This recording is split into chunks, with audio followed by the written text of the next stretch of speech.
Hey guys, this is Siren Productions, aka Nana4673, and I'm back in A Troll's Fairy Tale Part 7.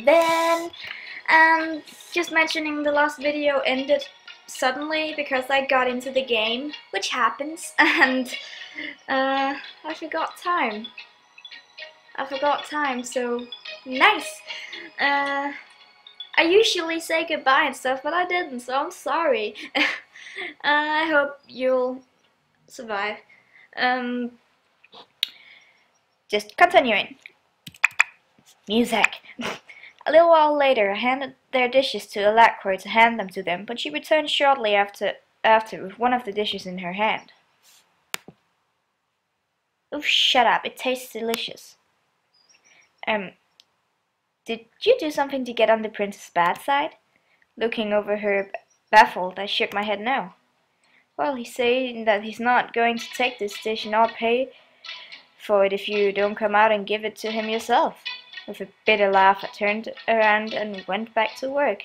Tell him that I'm busy. I don't have time to playing around with an idiotic prince of players like him. I could hear my sister mutter something under her breath as she wants to deliver the message to him. A few moments later, she came around, still with the plate in her hand. The plate in her head. She said that you'll be even more busy to try to clean up the shop's reputation if you don't come out here now. What is he talking about, sis? Is he going to spread rumors about us? Finally, I started to get fed up, so I threw my towel down on the table and poked my head to see where he was. There he was, resting his head on his hand with a smug look on his face. The girl was chattering on about something as she didn't realize that he was being totally ignored. Wrinkling up my nose, I rolled my eyes and called my sister over to me. You go tell him that his childish threats don't scare me, and if he knows what's good for him, he better leave me alone or else. Or else what? He's smart, so he should be able to figure out the rest. I really don't think he should be provoking. Clicking my tongue to my teeth, I covered her mouth with my hand and nodded her head back and up. All you have to do is what Big Sister says. Don't worry about that idiot's stupid threats. Still with a concerned look in her eyes, she left her back out of the kitchen to deliver my message to him. After waiting some time, I relaxed a little, figuring that he finally got the hint. Or else? Jumping at the sudden sound of a deep voice, I whirled around to see the men sitting on one of the stalls, blocking my only exit. Would it really been too much to ask for you to hand deliver the dish yourself? I made the food with my own 2 hands. That should be enough. Well, it's not. I want more. I felt my heart do a small backflip at his childish words. Don't be stupid. Why are you trying to make my life difficult? All you have to do is sit back, eat your food, pay for it, then leave.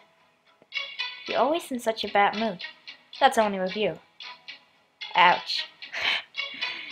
With feigned hurt, he put his hands on his chest again. I had to stop myself from gawking at him like the last time I did before. Instead, I rolled my eyes and turned to put some more distance between us. Just as I was walking away, I felt a strong hand grab my forearm, stopping me.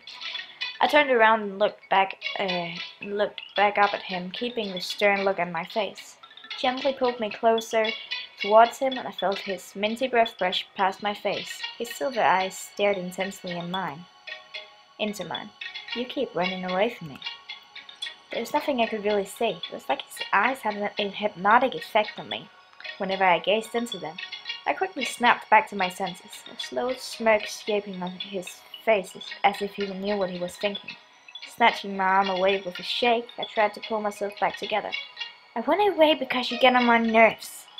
Lifting his arm, he confidently rested them on my shoulders. I stood there frozen with shock that he would really have the gall to do something so bold. You know, you're the first girl to ever reject me so vehemently? I don't know. At that, his voice dropped to a whisper as his eyes continued to study my face.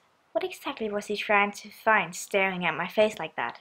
Whoa, just whoa! Your ego is seriously second to none. Standing there, while only giving me his signature smirk in return, I felt his thumbs lightly caress along the back of my neck. Ugh. I hate when people touch my neck. That was so weird. Sorry. I don't have, it's not that I have a big ego, it's just an ego, just a lot of confidence. Just a small chill shot down my spine. I quickly shoved him away and stepped back away to put some more distance between us. Why do you keep touching me? I could ask myself that question. Excuse me. I wasn't expecting that to be his answer. I don't like getting messed around with, so get out and go back to your little girlfriend out there. She's not my girlfriend. Yeah, whatever. I was having a hard time trying to calm down. I knew that if I kept hanging around him, I would get sucked in like those little girls, and I didn't want to be anyone's toy. Do you want to know why I'm always picking on you? Even though I was already getting fed up with all of this, I was still a bit curious to hear the reason why. If you come to the castle instead of the meet and greet tonight, then I'll tell you.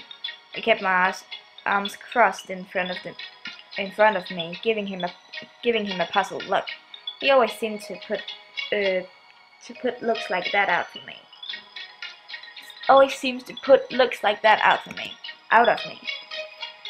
You can't be serious. With another mischievous smile, he tossed something to me and left the kitchen. I'll see you there. Don't hold your breath. I retorted before he could close the door behind him, turning the item over in my hand. Oh, no, it's not that. Okay, I just thought it was the diary. I unwrapped it to see a beautiful woven hair scarf. Is he making fun of my hair again with this?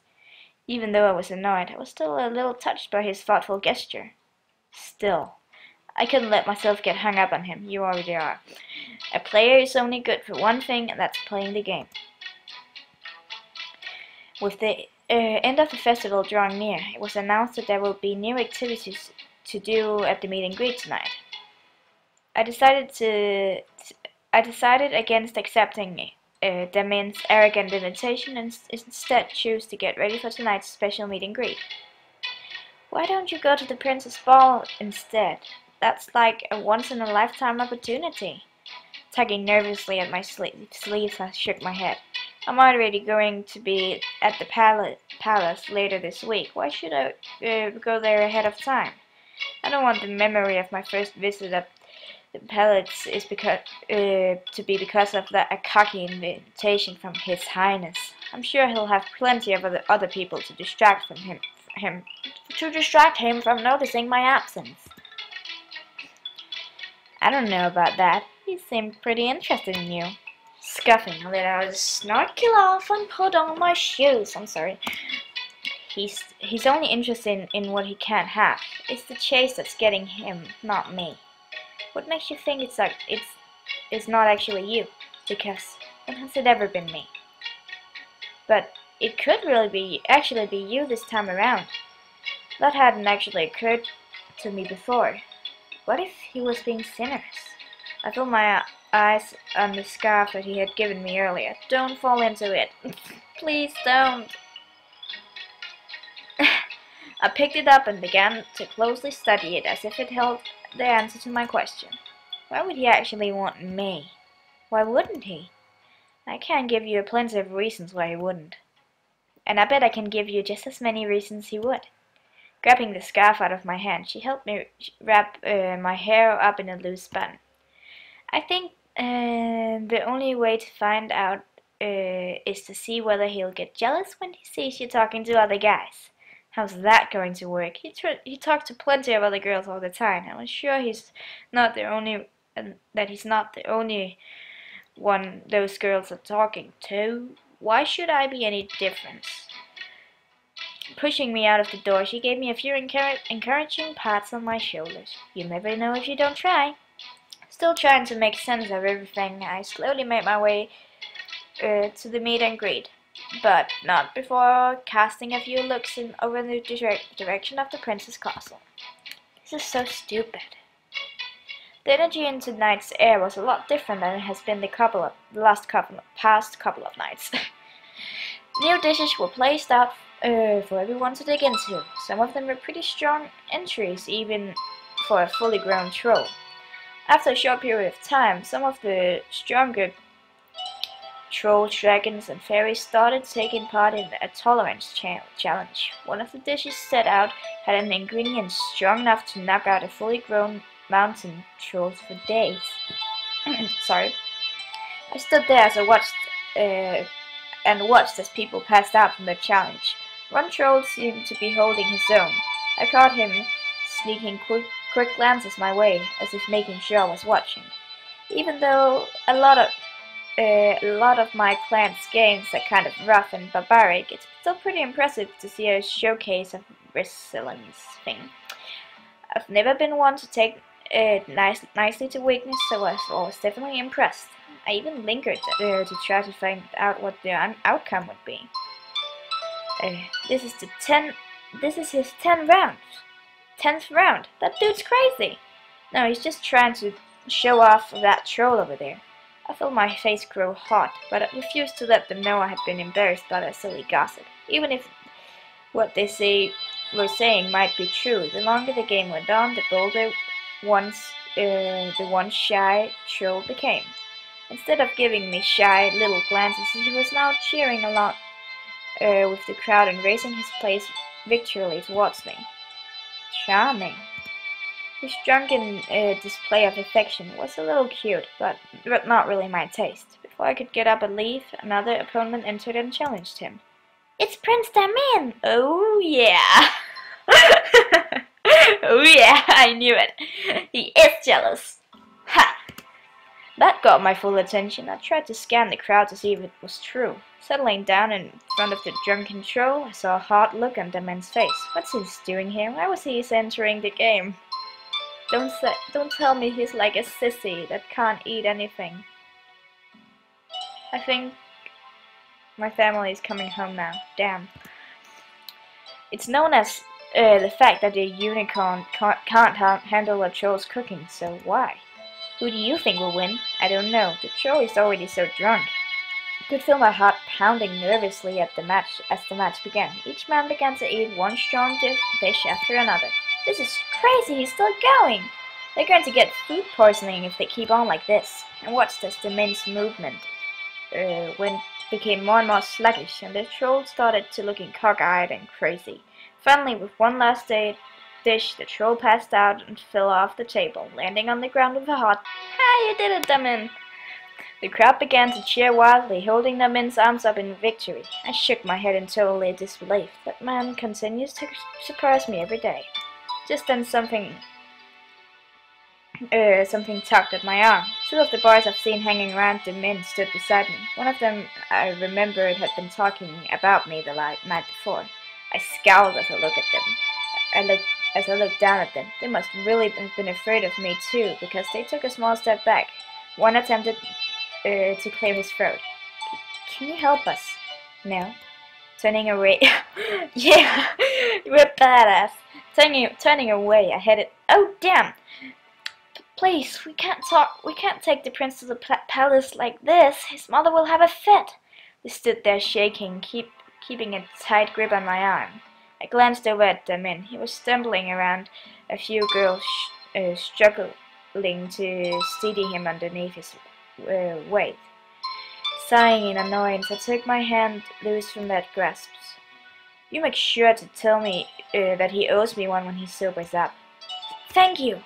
Their eyes sparkled with relief as I moved to Damin and slung his arm over my shoulder. Whoa, she's kind of cool. Scary, but cool. Smiling to myself, I took him away from the crowd and guided him towards my home.